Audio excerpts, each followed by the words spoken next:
Hi crafty friends, it's Donna here, and I thought we'd give the Pantone colours of the year for 2021 a go today. For those of you that don't know me, I'm an Australian, currently living in Tokyo, who loves all things crafty. The Pantone colours of the year for 2021 are a beautiful buttery yellow and also a mid-grey. I had a little bit of a fiddle around with the colours that I own to find the ones that I thought were the closest to the images of the colours that I could find online, and the ones that I ended up landing on were Y15 and C5. I only own the cool and the warm greys, so there may have been a grey in the middle that was a better match, but that's not what I have in my collection. I've used a stamp from Paper Rose called Big Bloom, and I've stamped that twice in Copic friendly ink, in this case Memento Tuxedo Black. I've done it twice so that I can have a little bit of an experiment on one of them, just to see how the shading works. And I've also done a little bit of experimenting about what some of the yellows would look like if they had grey underneath them. Getting a deep yellow can be tricky, but one way to do it is to underpaint with another colour, like this grey. Please excuse any stray hairs that you see on camera. I'm doing my best to cut them all out, but I've recently had a big haircut, and it turns out that my shorter spirally hair has no respect whatsoever for gravity or for camera angle.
I'm going around the image with my lightest greys, a little trick that I learned from Kaki Rakusen, to ground the image so that it doesn't look like it's floating in space. And then as I was doing that, I decided I'd quite like a little bit of a horizontal line there to make it look as though the bouquet was sitting on a shelf. I don't especially trust myself, especially with so much of the image coloured, and so I grabbed out that practice stamping piece and had a little go there first to make sure I knew what I was doing and that I would like the effect.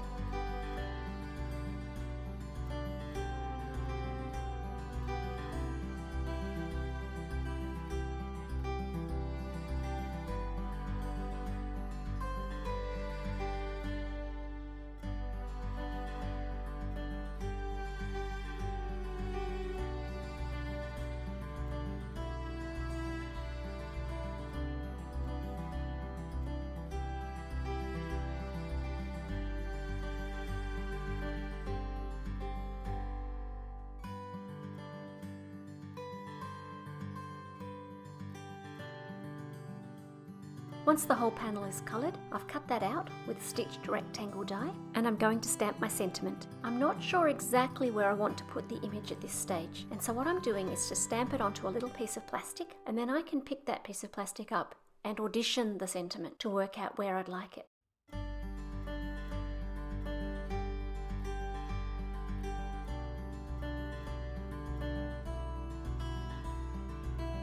In the end, I settle on the bottom left. Now it's just a matter of popping that into my MISTI and using that plastic piece to line up the sentiment stamp. I then take my image out of my MISTI and just stamp it to check that it's definitely straight. In the first case, it wasn't. It was almost straight, but I wasn't happy with it, and so I've given it a little adjustment.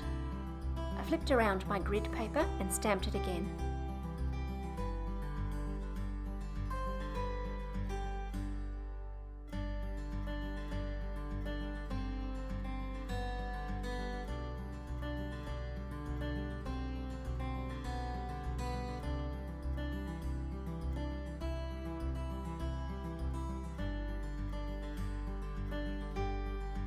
Finally, I have a little trick for you for lining up your panel on your card. If you take all of the padding out of your MISTI, you have a lovely recessed corner that you can line up both the paper and your cut panel in. If you're using glue, this is not so important because you can have a little bit of a wiggle after you stick it down. But today I used double-sided tape, and so I needed to get it right from the very start.